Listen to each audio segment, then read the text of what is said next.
Hey, what's up everybody? My name is Cole from TacSim Media Group. We're here at the 2024 SHOT Show. We're here with Dan. We're going to be talking about his time spent in the Colombian jungle and about a few knives that he's recently produced and is out for sale. So go ahead, Dan. Let's introduce yourself. I'm Dan Eastland with Dogwood Custom Knives. I've been a full-time maker for about 15 years now.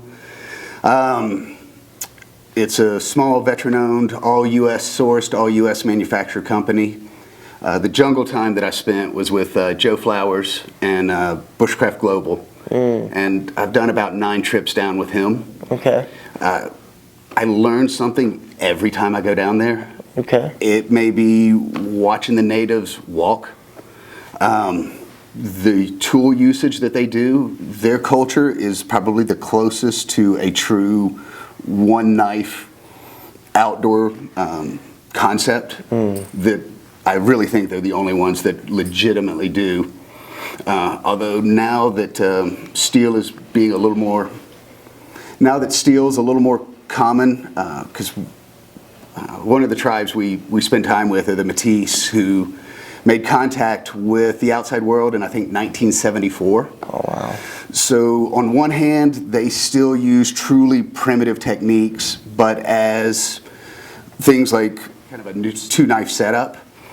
And they'll use the traditional cutlass style machete and have started using a little 2.5-inch blade like this, 3-inch blade. And in the past, they would take their machete and they only sharpen the front third of a machete. They leave the rest of it dull. And when they need to chop, that sweet spot's right up there, that front third, and they'll chop. And if they need to use it as a knife, they'll grab the blade, hold the blade like this, and use that first 4 or 5 inches as a knife. And that is the only really effective, practical way I have seen of using a single large knife for all tasks. But even them have figured out that something this size is incredibly useful in really any environment. Why do they keep this part dull and the other part sharpened? Is that so they don't weaken the blade? It's so they don't cut their hands. Okay. They get a machete in their hands at probably age 3, 5. Okay. The precision that they can swing that tool at is stunning. I mean, 6, 7-year-old kids will swing 10 or 15 times and they'll put the blade in the same notch every time. Wow. So since they're so good, with a long blade, that blade is basically a lever, and that top part, that's your sweet spot. That's where you're going to have the most force when you cut. So they keep that sharp and they keep this part dull, because like I said, they'll take their hand and they'll grab the dull part and just use that front third of a blade as a knife. Yeah, yeah. So it's, they call a gringo or American machetes that are sharpened all the way down, dangerous machetes. Gringos. Makes sense. Okay. So it was a great education, one, seeing that technique. And like I said, I have always been a fan of a little knife. In the kitchen, that's a paring knife. In the woods, it's a general purpose or a utility knife. And 90% of everything you need to do, you can do with this. Why do you prefer this blade over a blade that's bigger? Because when you say out in the jungle, you're pretty much relying on this for self-defense, for hunting, for cleaning, right? So in the jungle, again, you're usually carrying a machete and something this size. Okay. And the machete is your heavy chopping tool. You're processing wood, firewood. It's your defense tool. This is what you do everything else with. This is what you skin game with. This is what you clean fish with. This is what you prep your food with. This is what you get thorns out of your fingers with. With the exception of chopping wood and possibly fighting off man-eating jaguars, okay. This is the knife you use.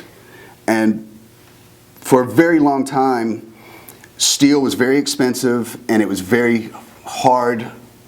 So let me back up a little bit. The area we're in is the very southern tip of Colombia, and it is practically an island. The only way to get to that part of Colombia is either by boat up the Amazon or to fly in. There's no connecting roads. So everything has to be basically brought on by either ship or aircraft. So it was very minimum resources, and that's getting to the town. And then to get from the town out 50, 60, 70 kilometers into the bush, it really comes down to what you carry. So machetes were the most useful tool for them, so that's what they used. And that's how they developed the concept of just keeping the front sharp and using it as a knife and a machete.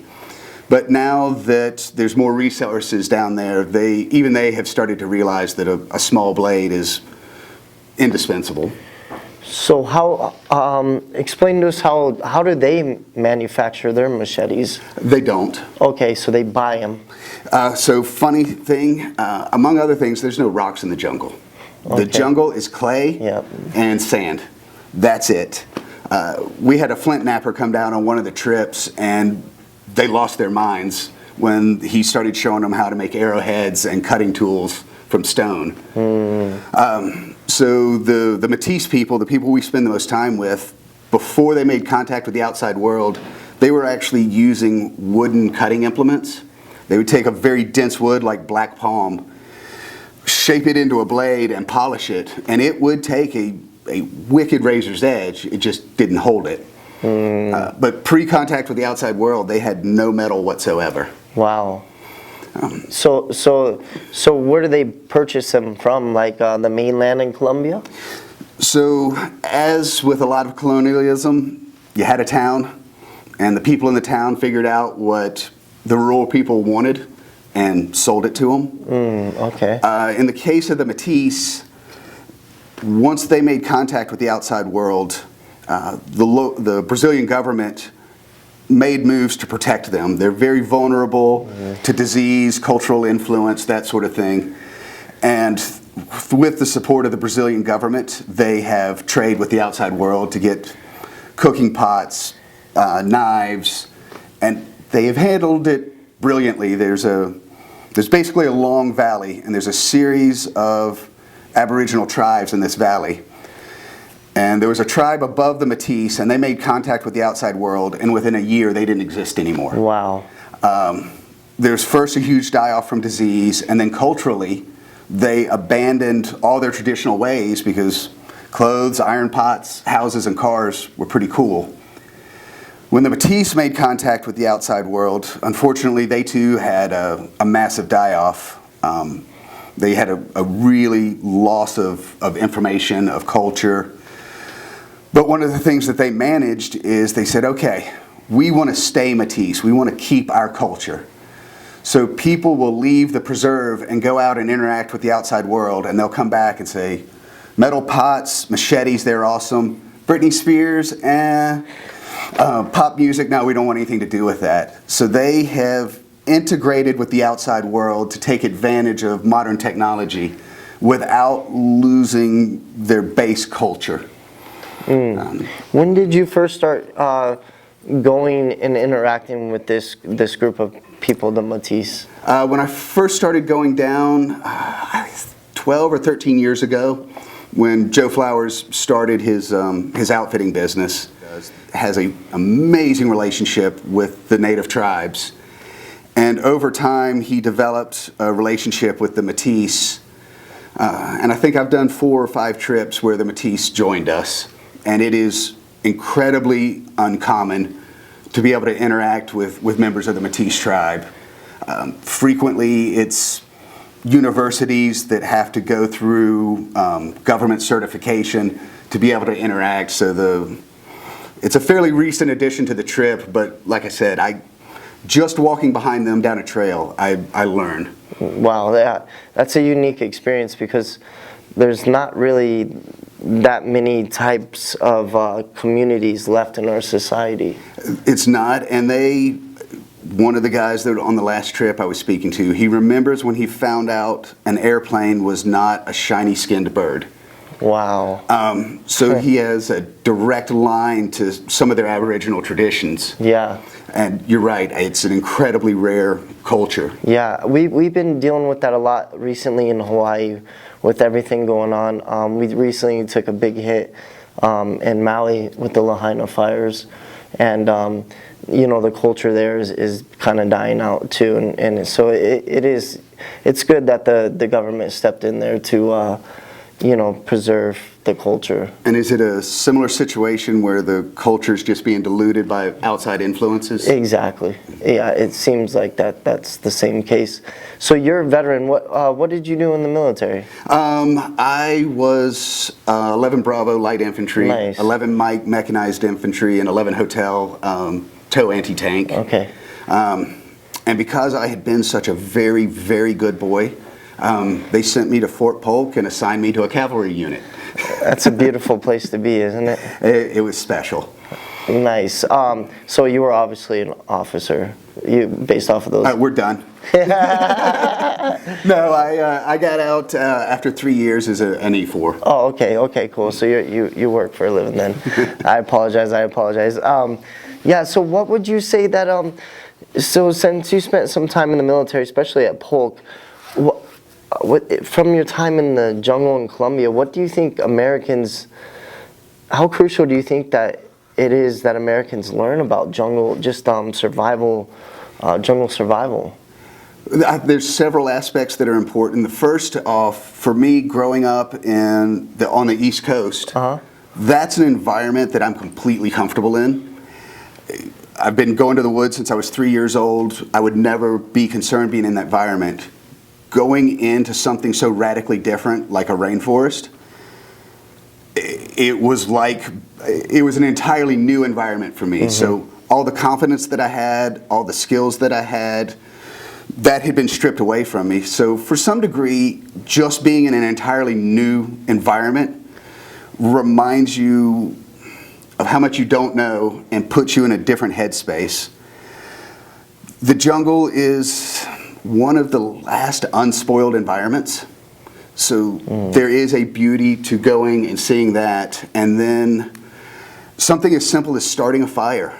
In the rainforest, it's not just getting the fire started, but you have to schedule how you lay out your wood and feed it into the fire, because this fire has to be hot enough to dry this piece of wood and then burn it, and there has to be enough energy left for the next piece. Yeah. So you can very quickly put your fire out feeding it with sticks this big. Yeah, makes sense. So fire management was probably one of the biggest skills, and then even compared to Fort Polk, the environment is so dense. Your line of sight may be 8 feet. Wow. So trying to hunt and forage in that environment, it was a huge challenge. And growing up in mountainous areas, I could always get reference points. When you're in triple canopy, there is no navigation by reference points. No landmarks. So that again put me in a new perspective of all the stuff that I'd gotten comfortable with, that I relied on. I realized once those were gone, I needed another answer. How did you guys navigate through the jungle? Big part was the indigenous tribesmen, but we taught people you don't even go to use the bathroom without at least a button compass. Okay. The good guys will pay attention to the sun and angle of shadows. Okay. And if the sun's shining this way when you walk out, it should be shining this way when you come back, depending on how long you've been gone. Yep. But I've been down 10 times, and even every couple of 100 yards, I'll check an azimuth. Oh wow, that bad, huh? Yeah. Wow. So yeah, let's go ahead and just finish off right here. Let's go ahead and can you just tell me where you could purchase these? You can get them. Dogwoodcustomknives.com is my website. Okay. Blade HQ and Knife Center both carry them as well. Okay. They carry my production and mid-tech line, and then customs you can order directly from me. Okay, and do each of these have their own purpose, or is this all just multi-purpose knives? So I'll give you the quick crash course. I originally I started this pattern 12 years ago, and it was the Echo 5, Okay. E5, because when you need to solve a problem, you just call a sergeant. Yeah, yeah. We then moved down to an Echo 4, which was a mid-tech. Okay, And then E4 this Mafia. and this is now my Echo 3. This is a full production version. It's Okay. 1/8 inch S35 VN, 60 Rockwool. And what we've done is it comes in this configuration. Okay. You can then buy additional liners if you want to. And a lot of people are shocked at how much of a difference in the hand just a few thousandths of an inch make. Wow. But it lets you dial in the handle to fit your hand. You know, if you've got big gloves, you can widen it out. If you can't, one way or the other, you can shim one side of the handle or the other. That's actually pretty smart. I think that's the first time I've ever seen that. I don't know of anybody else that's done it. It's Yeah. the knife industry, so somebody had to be first. I don't think it was me, but I don't know anybody else that's doing it. That's really clever. I like it, and it's very clean. It doesn't have any sharp edges or anything that protrudes. And this is intended as just a general purpose. If you can only have one knife, that's the size I like. Big enough that I can process food, root vegetables. Small enough I can clean game, that sort of thing. In the perfect world, I would have something like this to back it up. But this is, if I can only have one, this is the one I take to the woods. Do you have any small sharpeners that go along with these? So I sell sheaths that have a loop for them. Okay. And you can buy rod sharpeners or put a ferro rod in it. Okay, cool. I don't carry them because there's other companies that do it better and cheaper. Okay, okay. But yeah, how long would does one of these sharpened blades last for? Obviously, depending on what we're cutting, right? But Yeah, a little bit like saying how long does a tank of gas last. This is S35 VN, which is renowned for its edge retention. A friend of mine is a charcuterie, and with an S35 VN boning knife, he can break down an entire hog before he's got to sharpen it. oh wow, that's pretty nice. It'll certainly get you through an entire deer. Okay, and this is available to the public? It is. Okay. Depending on when this goes live, these will be available publicly next week. Okay. So yeah, Okay. for all intents and purposes, yes, they are now available for the public. And then let's go ahead and just tell the people one more time what the website is so they can jot it down. It's www.dogwoodcustomknives.com. And pretty much if you put in Dogwood Custom Knives in your search engine, you're going to get to me. Okay, sweet. All right, then. I appreciate it, brother. Thank you for coming and doing an interview with us. Thank you for your time and the opportunity. Yeah, thank you.